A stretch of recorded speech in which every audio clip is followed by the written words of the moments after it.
Hello friends. నమస్తే అండి. స్వాధ్యాయంలో భాగంగా మనం 'కరుణ' అనే బుక్ గురించి తెలుసుకుంటున్నాం కదా! ముందుగా బ్రహ్మర్షి పితామహ పత్రిజీ గారికి, స్వర్ణమాలమ్మ గారికి నా ఆత్మ ప్రణామాలు. 'కరుణ' బుక్ రచయిత అయిన ఓషో గారికి నా ఆత్మ ప్రణామాలు. నాకు ఈ అవకాశం ఇచ్చిన నాయుడు గారి ధ్యాన కుటుంబానికి నా ఆత్మ ప్రణామాలు. అయితే చాప్టర్‌లోకి వెళ్ళబోతున్నాం ఫ్రెండ్స్. నిన్న కంటిన్యూయేషన్ అండి. మీరు ప్రేమ రక్షణలో ఉన్నప్పుడు మీకు వేరే రక్షణ అవసరం ఉండదు. కాబట్టి చట్టబద్ధంగా ఎప్పుడూ ఉండకండి. అలా ఉంటే మీ జీవన మాధుర్యాన్ని మీరు కోల్పోతారు. కాబట్టి ప్రేమికులుగా ఉండండి తప్ప న్యాయవాదిగా ఎప్పుడూ ఉండకండి. న్యాయవాదిగా ఉంటే మీరు ఎప్పుడూ మిమ్మల్ని రక్షించుకునే పనిలోనే ఉంటారు కానీ రక్షించేందుకు ఏదీ ఉండదని చివరికి మీరు తెలుసుకుంటారు. నీటి బుడగ లాంటిది ఏమీ లేని నీటి బుడగ లాంటి ఏమీ లేని ఎందుకు పనికిరాని మీ అహంకారాన్ని మీరు కాపాడుకుంటున్నారు. దానికోసం మీరు అనేక మార్గాలను కనుక్కుంటూ ఉంటారు. చట్టబద్ధమైన మనస్సు ఎప్పుడూ ఆ పనిలోనే ఉంటుంది.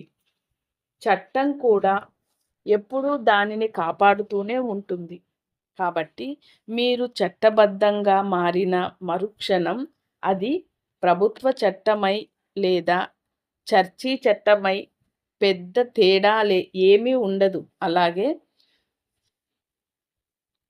అది ప్రభుత్వ చట్టమైనా లేదా చర్చీ చట్టమైనా పెద్ద తేడా ఏమీ ఉండదు. అలాగే మీరు చట్టాలు, నైతిక నియమావళి, ధర్మ గ్రంథాలు, ఈశ్వరాజ్ఞల ప్రకారం జీవించడం ప్రారంభించిన మరుక్షణం మీ జీవితాన్ని మీరు పూర్తిగా కోల్పోతారని ఎప్పుడూ గుర్తుంచుకోండి. జీవితం అంటే ఏమిటో తెలుసుకోవాలనుకునేవారు చాలా బలహీనులుగా, ఎలాంటి దాపరికం లేకుండా, ఎలాంటి భద్రత లేకుండా, చివరికి మరణించేందుకు కూడా సిద్ధపడగల తెగింపుతో ఉండవలసిన అవసరం ఎంతైనా ఉంది. అలాంటి వారికే జీవితం అంటే ఏమిటో తెలుస్తుంది. ఒకవేళ మీకు మృత్యు భయం ఉన్నట్లయితే జీవితం గురించి మీరు ఎప్పటికీ తెలుసుకోలేరు. ఎందుకంటే భయం మిమ్మల్ని ఎప్పటికీ తెలుసుకోనివ్వదు.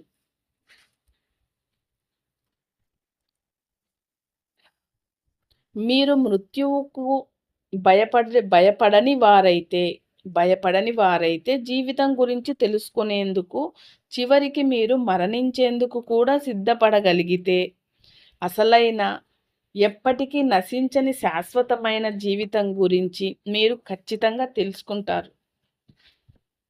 మీరు ప్రేమించినప్పుడు మీలో ఉన్న భయం అదృశ్యమవుతుంది. కాబట్టి మీరు ఎంత ఎక్కువ ప్రేమిస్తే అంత ఎక్కువగా మీలో ఉన్న భయం అదృశ్యమవుతుంది.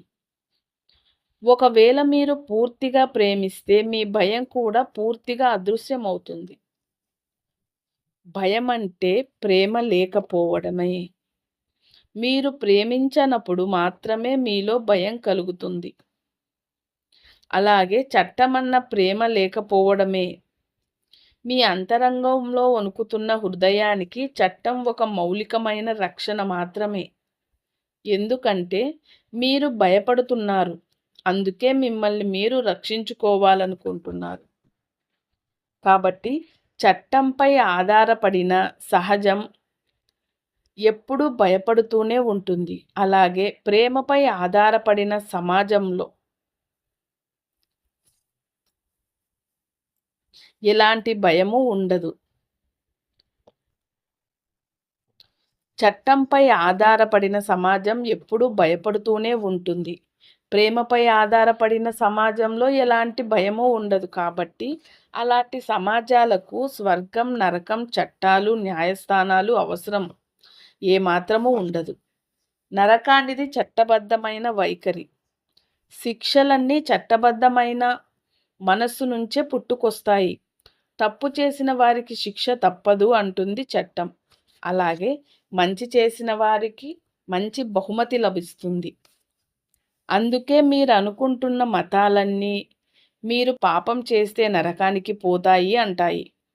వాటికి నరకం గురించి మీరు ఒకసారి ఆలోచిస్తే అవి మిమ్మల్ని హింసించేందుకు ఎంత పైశాచికంగా ఆలోచించాయో మీకు చాలా స్పష్టంగా తెలుస్తుంది. అలాగే అవి వాటి కోసం వాటిని అనుసరించే వారి కోసం స్వర్గాన్ని కూడా కనుక్కున్నాయి. వాటిని నమ్మమని, అనుసరించమని వారి కోసమే అవి నరకాన్ని సృష్టించాయి. ఇవన్నీ చేసిన ఆ నేరాలకు విధించే శిక్షల లాంటి చట్టబద్ధమైన వైఖరులే. కానీ ఆ శిక్షలన్నీ విఫలమయ్యాయి. ఎందుకంటే కేవలం శిక్షించడం ద్వారా నేరాలు జరగకుండా ఆపలేము. అందుకే అవి ఇంకా పెరుగుతూనే ఉన్నాయి. ఎందుకంటే నిజానికి చట్టబద్ధమైన మనస్సు, నేరపూరితమైన మనస్సు ఒకే నాణానికి చెందిన 2 పార్శ్వాలే తప్ప అవి భిన్నమైనవి కావు. చట్టపరమైన మనసులన్నీ మౌలికంగా నేరపూరితమైనవే కానీ, నేరపూరితమైన మనసులన్నీ మంచి చట్టపరమైన మనసులుగా మారవచ్చు. ఎందుకంటే వాటికి ఆ అవకాశం ఉంది. ఎందుకంటే వాటికి వేరు వేరు ప్రపంచాలు కావు. అవి ఒకే ప్రపంచంలోని భాగమే. వాటిది ఒకే ప్రపంచం. నేరాలు పెరుగుతూనే ఉన్నాయి. వాటితో పాటు చట్టాలు కూడా మరింత క్లిష్టంగా, మరింత సంక్లిష్టంగా తయారవుతున్నాయి. శిక్షలు విధించిన మనిషి ఏమాత్రం మారలేదు. పైగా మనిషి మరింత అవినీతికి పాల్పడుతున్నాడు. న్యాయస్థానాలు కూడా మనిషిని మంచిగా మార్చలేకపోతున్నాయి. అంతేకాని అవి మనిషిని మరింత అవినీతిపరుడుగా చేశాయి. మనిషిని మంచిగా మార్చే విషయంలో స్వర్గం, గౌరవం, బహుమతులు లాంటి భావనలు కూడా ఏమాత్రం సహాయపడలేదు. ఎందుకంటే నరకం భయం పైన, స్వర్గం దురాశ పైన ఆధారపడి ఉంటుంది. భయం, దురాశలే అసలు సమస్యలు. అవి ఉన్నంత వరకు ప్రజలకు మీరెలా మార్చగలరు? అవే అసలైన రోగాలు. కానీ చట్టబద్ధమైన మనస్సు మాత్రం అవే అసలైన మందులు అని అంటూ ఉంటుంది. పూర్తి భిన్నమైన వైఖరి ఈ సమాజానికి చాలా అవసరం. ప్రేమ వైఖరి చాలా చక్కగా ఉంటుంది. అందుకే జీసస్ ఈ ప్రపంచానికి ప్రేమను అందించాడు. అతడు చట్టాన్ని సమూలంగా నాశనం చెయ్యడమే కాక, నేరపూరిత ప్రపంచ పునాదులను పూర్తిగా నాశనం చేస్తూ, నూతన ప్రపంచానికి పూర్తి నవీనమైన పునాది రాయి వేశాడు. అదే అతడు చేసిన నేరం. అందుకే అతడిని సిలువ వేశారు. మీరు ఈ కథ వినే ఉంటారు. కొంతమంది ఒక స్త్రీని జీసస్ దగ్గరకు తీసుకువచ్చి, ఈమె పాపం చేసింది, మీరేమంటారు అన్నారు. అది జీసస్కు అగ్ని పరీక్ష. ఎందుకంటే పురాతన ధర్మగ్రంథాల ప్రకారం పాపం చేసిన స్త్రీని ఆమె మరణించే వరకు రాళ్లతో కొట్టి చంపాలి. జీసస్ అందుకు ఒప్పుకుంటే ఆయన కరుణామయుడు కానట్లే. ఒకవేళ అందుకు ఒప్పుకోకుండా ఆమెను క్షమించండి అంటే పురాతన గ్రంథాలను ఆయన వ్యతిరేకించినట్లే. చట్టబద్ధమైన మనసులు ముందు ఈ 2 మార్గాలే ఉంటాయి. అవి వాటిలో ఏదో ఒకటి చెప్పక తప్పదు. కానీ జీసస్ది చట్టబద్ధమైన మనసు కాదు. ఆయనది ప్రేమపూరితమైన మనస్సు.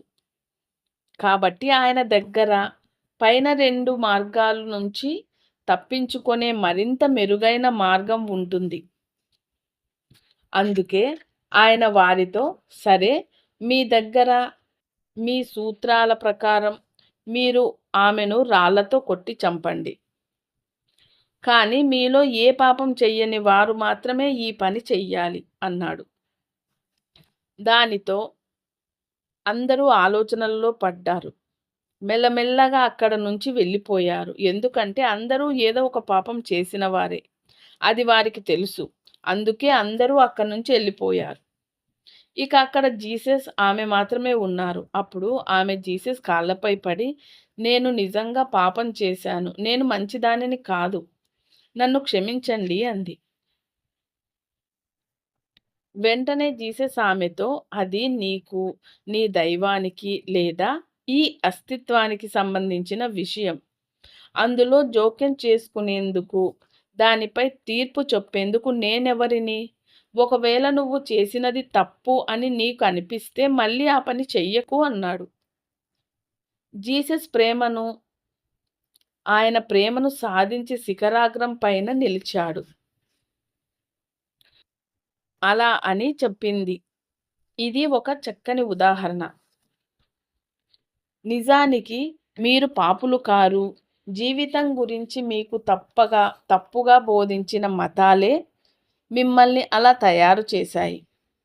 కాబట్టి వాటిని మీరు ఏమాత్రం పట్టించుకోకుండా మిమ్మల్ని మీరు యథాతథంగా అంగీకరిస్తూ మిమ్మల్ని మీరు ప్రేమించడం ప్రారంభించండి.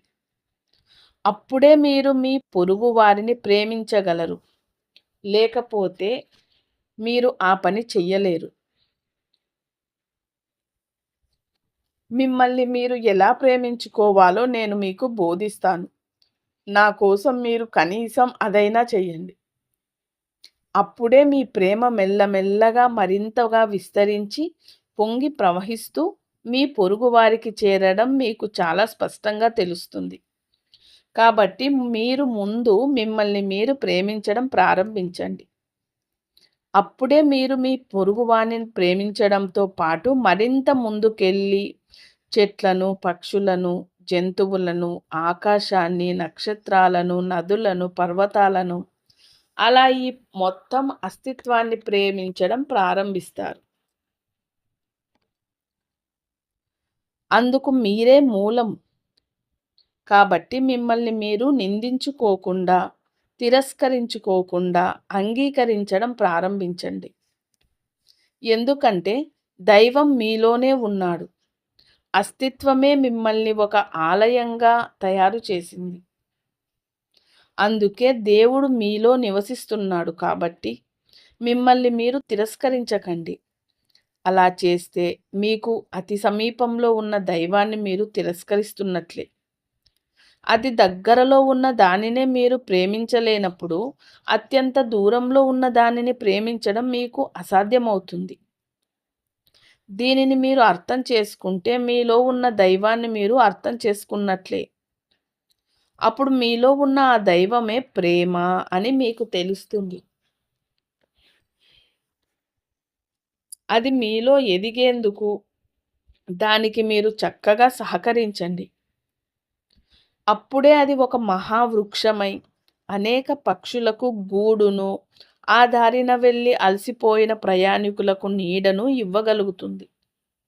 అలా మీరు మీ ప్రేమను పంచుతూ మీరు కూడా ఒక తేనెటీగలా తయారై మీ పరవశాన్ని అందరికీ పంచుతారు. ఓకే ఫ్రెండ్స్, ఈ రోజుతో ఈ చాప్టర్ అయిపోయింది. రేపు మరొక చాప్టర్తో కలుసుకుందామండి. Thank you friends.